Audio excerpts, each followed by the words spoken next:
ब्रह्मानन्दं परमसुखदं केवलं ज्ञानमूर्तिं द्वन्द्वातीतं गगनसदृशं तत्त्वमस्यादिलक्ष्यम् एकं नित्यं विमलमचलम् सर्वधी साक्षिभूतं भावातीतं त्रिगुणरहितं सद्गुरुं तं Namami. Namaskar everyone. Paying obeisance to our Guru, His Holiness Dr. Jayant Balaji Athavale, and to the Sthana Devata, Grama Devata, Vastu Devata, and Kula Devata, we start today's satsang. What is the importance of discourses and satsangs? Several people listen to stories, discourses, lectures on spirituality, and read holy texts as well. But the science of spirituality is the knowledge of the infinite. As such, the efforts to understand it shall go on eternally. With regard to spirituality, it is important not merely to understand the theory, but to realize its significance in one's life, and to actually undertake spiritual practice so as to experience it. In brief, it is important to live spirituality. Spirituality is a science which can be learned through spiritual practice or sadhana and spiritual experiences or anubhutis. However, one will not get experiences without practicing spirituality. To understand the meaning of spirituality and its importance in human life, first and foremost, we should acquaint ourselves with the objective of living beings and that of man. So what is the objective of living beings? The sole objective of living beings is to experience the everlasting and supreme bliss or Anand. Every living being, that is Jiva, from the smallest insect or ant to the more evolved human being, is constantly in the quest for the supreme quality of happiness.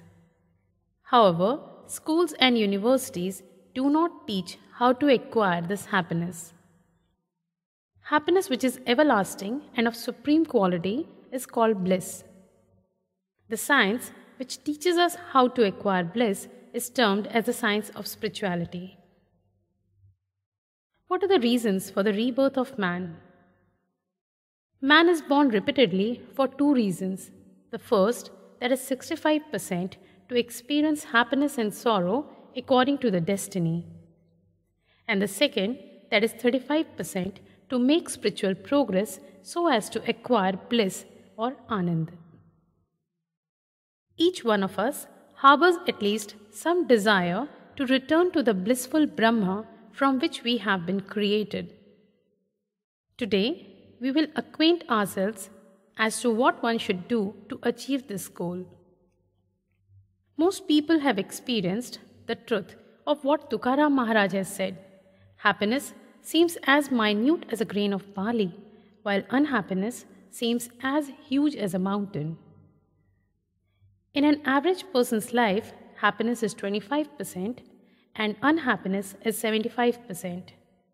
Since most people do not know how to attain bliss, each one tries to acquire at least temporary happiness through the five senses, mind and intellect, by way of such things as eating one's favorite dish, listening to music of one's choice, and so on. Similarly, one makes efforts to overcome unhappiness by taking medicines during an illness, getting the TV set repaired when it breaks down, etc. What are the causes of happiness and unhappiness? We have many yoga margs or pathways to realize God or attain moksha, that is the final liberation, in our Vedic culture. Let's know the causes of happiness and unhappiness according to few prevalent yoga margs or path of spirituality. According to Karma Yoga, that is path of action, one experiences happiness due to merits, that is punya, and unhappiness due to sins, that is papa. According to the path of Bhakti Yoga, that is path of devotion, remembering God is happiness and forgetting Him is unhappiness. According to the path of Jnana Yoga, that is path of knowledge, there is no happiness or unhappiness. Everything is Brahma itself. The causes of happiness and unhappiness may be physical, psychological, or spiritual. Let's understand this through examples. Physical distress due to an ailment is an example of unhappiness due to physical reasons. Mental distress upon deception by someone is an example of unhappiness due to psychological reasons. Unhappiness arising from failure in an examination despite working hard, failure in arranging a suitable match despite maximum efforts, etc., are the examples of unhappiness caused due to spiritual reasons. The causes of happiness too are physical, psychological, and spiritual. However, one usually does not think about them as one does not feel the need to do so. How can one recognize through the intellect the cause of unhappiness which lies beyond the intellect in the spiritual realm? There are two rules of thumb to understand whether the cause for unhappiness is spiritual or not. The first, if everyone in the family is suffering simultaneously, then the problem can be spiritual in nature.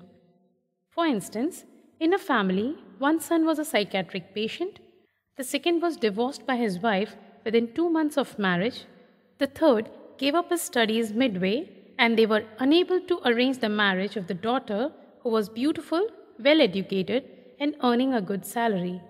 All this was causing mental stress to the parents. In short, the entire family was unhappy. In such cases, usually the unhappiness is due to dissatisfied, deceased ancestral souls. The second, if one gets poor success despite maximum efforts, then also the cause can be spiritual. What is the importance of spirituality? Let's first see the importance of spirituality for the people who are suffering due to some physical or mental problems. In the case of patients, if one is to explain briefly so as to convince one intellectually, then the spiritual remedies are extremely important in the two types of illnesses. Man can do nothing about old age, incurable illnesses, and death. In such cases, if a patient is depressed, then to overcome the despair, this may be used as a therapy to cultivate a philosophical attitude towards it in him. In case of obsessive compulsive disorder, a mental illness, it is useful to keep the patient's mind preoccupied.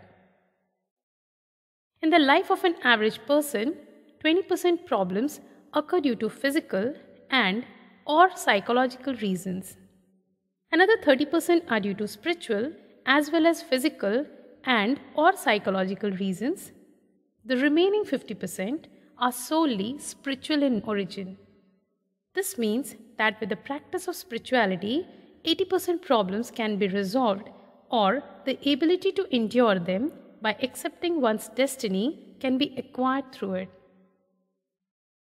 Spirituality is useful for those desirous of worldly pleasure. Practicing spirituality with expectation, which is called sakam sadhana, gives happiness and reduces unhappiness as well. Spirituality is useful for those in search of bliss or anand. They experience the blissful state by practicing spirituality without expectation, which is called nishkam sadhana. Besides, their worldly happiness is also alleviated. As we had known, spirituality is a science of experience, and we can experience that only when we practice spirituality, that is, do sadhana. So what is spiritual practice or sadhana? Spiritual practice or sadhana refers to the day-to-day efforts made in pursuit of spiritual progress. Let's see the importance of spiritual practice through an example. Once, a scholar was crossing a river in a boat along with the boatman. They spent a while in conversation. The scholar referred to a number of holy texts and asked the boatman if he had studied them. When the boatman replied in the negative, the scholar commented that since he had not studied the holy texts, his life was wasted. As this discussion continued, the boat sprang a leak and water rapidly entered it through the crevices. Seeing this, the boatman asked the scholar, "Maharaj, can you swim? Our boat is going to sink now." The scholar replied, "I have read several books on swimming and gathered a lot of information on it, but I cannot swim." Since only the boatman could swim, he survived. The scholar's theoretical knowledge was of no use to him. Similarly, to be able to cross this vast ocean of worldly life happily, one should practice spirituality and not just acquire verbal knowledge. What is spiritual practice with expectation, that is sakam sadhana, and without expectation, that is nishkam sadhana? If one practices spirituality with expectation, then the desires are fulfilled. Even if done without expectation, in addition to spiritual evolution, the desires of a seekers may also be fulfilled because the Lord has promised Yogakshemam Vahamyaham, which means I will fulfill the desires of that devotee of mine who is selflessly devoted unto me. Which spiritual practice is most apt for the present era? Spiritual practice for every era, that is yoga, is predetermined. Hence, one can derive maximum benefit by undertaking spiritual practice appropriate for the era. In the Satyuga, the spiritual emotion that he is I or Soham prevailed. During that period, the path of knowledge, that is Jnana Yoga, was practiced as the seekers had the potential to understand the implied meaning of the Vedas. In the Treta Yuga, strenuous penances such as attaining the superconscious or samadhi state were performed. As there was a decline in the ability of both the mind and the body, which are required to practice all this in the Dwapar Yuga, spiritual practice became ritualistic worship performed by the body, that is karma kanda. Its main constituent was sacrificial fires or yajna. Later, in the Kaliyuga, even this was difficult to practice because day by day it became cumbersome to acquire all the essentials for a sacrificial fire such as wealth, commodities for the yajna, priests of a sattvic nature, etc. In the present Kaliyuga, cumulative sin is on the rise and the sattvic nature of an average person is on an average only 20%. However, even in such circumstances, the Lord has provided us with an excellent arrangement. In Kaliyuga, one can make maximum spiritual progress by practicing spirituality for a minimum period. Chanting the Lord's name is the most ideal spiritual practice for the Kaliyuga.